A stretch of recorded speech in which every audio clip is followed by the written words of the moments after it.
Hello friends, welcome to Kavithasamayalarai. இன்றைக்கி ஒரு சூப்பரான ரொம்பவுமே சுவையான குயிக்காக செய்யக்கூடிய ஒரு டிஃபன் வெரைட்டி ஒன்று பார்க்கலாங்க. குயிக்காக ஒரு 5 மினிட்ஸ்க்குள்ளே நம்ம ரெடி பண்ணிடலாம். ஒரு குயிக்காக ஒரு பிரேக்ஃபாஸ்ட் பண்ணணும், இல்லை ஈவினிங் ஒரு ஸ்நாக் பண்ணணும், டின்னர் பண்ணணும் அப்படின்னா இது வந்து ஒரு நல்ல ஒரு ஆப்ஷன், நல்ல ஒரு ஹெல்த்தியான ஆப்ஷன். ஸோ குயிக்காக என்ன செய்ய போகிறோன்னா, நல்லா அவல் உப்புமா, நல்லா நட்ஸ் எல்லாம் நிறையா சேர்த்து ரொம்ப டேஸ்டியாக எப்படி பண்ணுறதுன்னு பார்க்கலாம் வாங்க.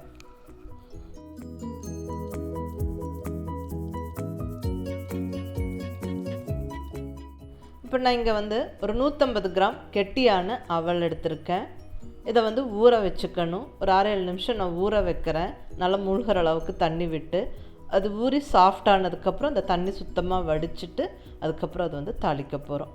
அவல் வந்து டிஃப்ரெண்ட் நம்மளுக்கு கிடைக்கும். ஒரு சில அவல் வந்து ரொம்ப சாஃப்டாக இருக்கும், அது வந்து ஜஸ்ட் வாஷ் பண்ணி எடுத்துக்கிட்டால் போதும். ஒரு சில அவல் வந்து நல்லாவே கெட்டியாக இருக்கும், அதனால் ஒரு 10-15 நிமிஷம் ஊற வச்சுட்டு அதுக்கப்புறம் தாளிக்கணும். இப்போ நான் எடுத்துருக்கிற அவல் வந்து ஓரளவுக்கு கெட்டியாக இருக்கிறோம். ஸோ அது வந்து ஒரு 6-7 நிமிஷத்துலேயே நல்லா ஊறிடுச்சு. ஸோ அது வந்து நான் இப்போ நல்லா தண்ணியெல்லாம் வடிச்சிட்டு அது பாத்திரத்தில் போட்டு வச்சுக்கிறேன். நம்மளுக்கு இப்படி தொட்டு பார்க்கும்போதே நம்மளுக்கு தெரியுங்க, அது ஊறி சாஃப்டாகிடுச்சு. ஸோ குக் பண்ண ரெடி ஆகிடுச்சு. ஸோ நான் அவல் எடுத்து வச்சாச்சு, தாளிப்புக்கான பொருளெல்லாம் எடுத்து வச்சாச்சு. இங்கே ஸ்டவ்வில் கடாய் வச்சாச்சு. 2 ஸ்பூன் எண்ணெய் வந்து விடுறேன் தாளிக்கிறதுக்கு. இப்போ இங்கே இந்த ஆயில் சூடானதுக்கப்புறமா 1 ஸ்பூன் கடுகு, 1 ஸ்பூன் உளுந்தம்பருப்பு சேர்த்துறேன். இது நல்லா பொரிஞ்சதுக்கப்புறம் கடலைப்பருப்பு, 1 ஸ்பூன் கடலைப்பருப்பு. இந்த கடலைப்பருப்பும் நல்லா கொஞ்சம் செவந்து வறுபடணும். அதில் 1 ஸ்பூன் அளவுக்கு நல்லா பொடியாக நறுக்குன இஞ்சி, ஜிஞ்சர் சேர்த்திக்கிறேன்.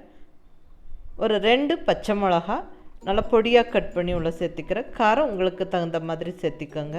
நான் 2 பச்சை மிளகா நல்லா பொடியாக நறுக்கி சேர்த்தியாச்சு. அதில் நல்லா முந்திரி பருப்பு 1 ஸ்பூன் அளவுக்கும் 2 ஸ்பூன் வறுத்த வேர்க்கடலை சேர்த்துறேன். இது வந்து அந்த எண்ணெயில் நல்லா ஃப்ரை ஆகணும், அப்போ தான் வந்து டேஸ்ட் ரொம்ப நல்லாயிருக்கும். ஸோ அதை நல்லா ஃப்ரை ஆனதுக்கப்புறமா கருவேப்பிலை சேர்த்து விட்டுறேன். நல்லா 2 கொத்துக்கு ஃப்ரெஷ்ஷான கருவேப்பிலையும் நல்லா ஃப்ரை ஆனதுக்கப்புறமா ஒரு சின்ன ஸ்பூன் அளவுக்கு மஞ்சள் பொடி சேர்த்து நல்லா கலந்து விட்டுட்டு ஊற வச்சு வடித்து வச்ச அவல் சேர்த்துக்கிறேன். இது நல்லா அந்த அவல் வந்து சூடாகி நல்லா கொஞ்சம் குக் ஆகணும். அந்த அளவுக்கு வந்து நம்ம அப்படியே வந்து ஃப்ரை பண்ணி விடணும். கெட்டி அவலாக எடுக்கும்போது நம்மளுக்கு என்ன அட்வான்டேஜ்னா, அது குழையாதுங்க. அப்படியே நம்ம வந்து உதிரியாக வந்து நம்ம தாளித்து எடுத்துக்கலாம். சப்போஸ் லேசவல்னால் ஒன்றும் பிரச்சனை இல்லை, ஜஸ்ட் வாஷ் பண்ணின உடனே நம்ம வந்து குக் பண்ணிடணும்.